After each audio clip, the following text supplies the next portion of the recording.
So today we have two unique watches. One is the Junghans Max Bill, and the other one is the Seiko Sarb033. I've covered both the watches on my channel, and I've always had great things to say about both watches. One is from Germany, the other one is from Japan, and their approach to design and watches overall and products in general is fundamentally different. I think Germany has a beautiful sweet spot between focusing on design but also function, where at Seiko usually want to flex their ingenuity and production, like how skilled and qualified they are to produce some of the best products in the world. And it comes to anything they make, even their cars and pretty much any product from Japan. And you can see here, it's very reminiscent of German design. It's the Junghans Max Bill. I think it was made in the 1960s by the designer Max Bill. You can see how beautiful the design is. You know, they really focus on the aesthetics and beauty, and with having the Arabian numerals really shines through with the legibility. And the curved designs really give you the idea of what German thinks of products in general. They're really trying to mash both the best from both worlds and trying to hit the balance the best way. And it's pretty much any German watch I've seen so far. Sin is doing the same thing. But you know, they're great watches, great quality, as opposed to Seiko, which again, I mean, the Seiko Sarb is very unique and a different proposition from Seiko. It's extremely elegant. It can pretty much be worn in any occasion imaginable. So it's one of the most unique watches, I think, even though it's so simple, because Seiko usually do not make simple watches. But even in their simplicity, you can look at the indices. I don't know if you can zoom in that much, but the indices are crafted so well. Like, it's so beautiful. And just overall design details, just amazing on this watch. And at the price point you can get it at, it's quite incredible. You have the 6R15 movement in the back. Great functional movement. It's worked great for me. I don't know if it's gonna work great for you, because I've heard mixed reviews and experiences with that watch, but with the movement. But you can see the differences in approach and design.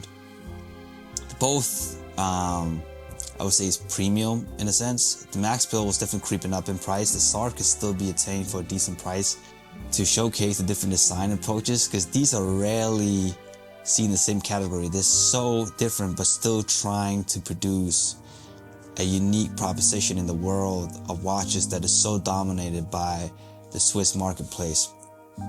But if you just run through the specs fairly quickly, you have the 38mm dial, which is actually the same as the Sarb033. There's utilized ETA movement in the Junghans. It does have a ghost position though, which is fine for me, but you know, I guess people can be annoyed by it, especially for the price you're paying for it. It has 6R15 movement. This is a truly in-house movement. You can't quite say the same thing about the Junghans because it has a Swiss movement, but still. The dial is 38mm as I mentioned, so it's the same dial size, but the Junghans definitely does look a lot bigger. The Max Bill, because of the all dial design, definitely does look a lot bigger.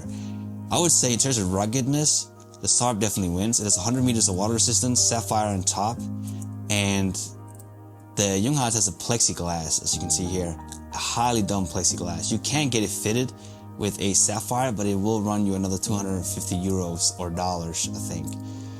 Other than that, the Max Bill is obviously famous for the 4, because it's almost like a reverse chair. But other than that, you know, both minimal watches have their own unique niche. It's highly regarded. This one is not as highly regarded, but within the architect world and the designing and the graphic world, this is one of the few watches, like if designers are not into watches, this is one of the few gateways into the watch world. So, and the Sarb is the same way for many people as well. These are great watches. Again, totally different, from one from Japan, one from Germany, having their own distinct way of designing watches and designing products and their own design language, where Seiko wanna, you know, flex their muscle in terms of ingenuity, creating the most precise and most beautiful, the most intricate engineering. Junghans is just trying to make a beautiful design that utilizes a lot of components, functional, and just make something that's gonna be fitting into your lifestyle seamlessly. So if you have any questions, let me know in the comments. I'm trying to answer them. It's just a fun little review comparison thing I wanted to make. I'm probably just rambling here, but yeah, in terms of casing, they're also different. I think Seiko is definitely taking that like by a mile. Seiko always has probably some of the best case work. You know, it's not even close, I think, when you compare them side to side. Seiko always wins in that department, I think. But again, let me know in the comments if you have any questions. Oh yeah, and both have 20mm luck width. So if you buy straps for the Junghans, you can use the same straps for the Sarb. Obviously, you can't interchange the bracelet, but if you have 20mm luck width straps, you can use them on both watches. Thank you for watching.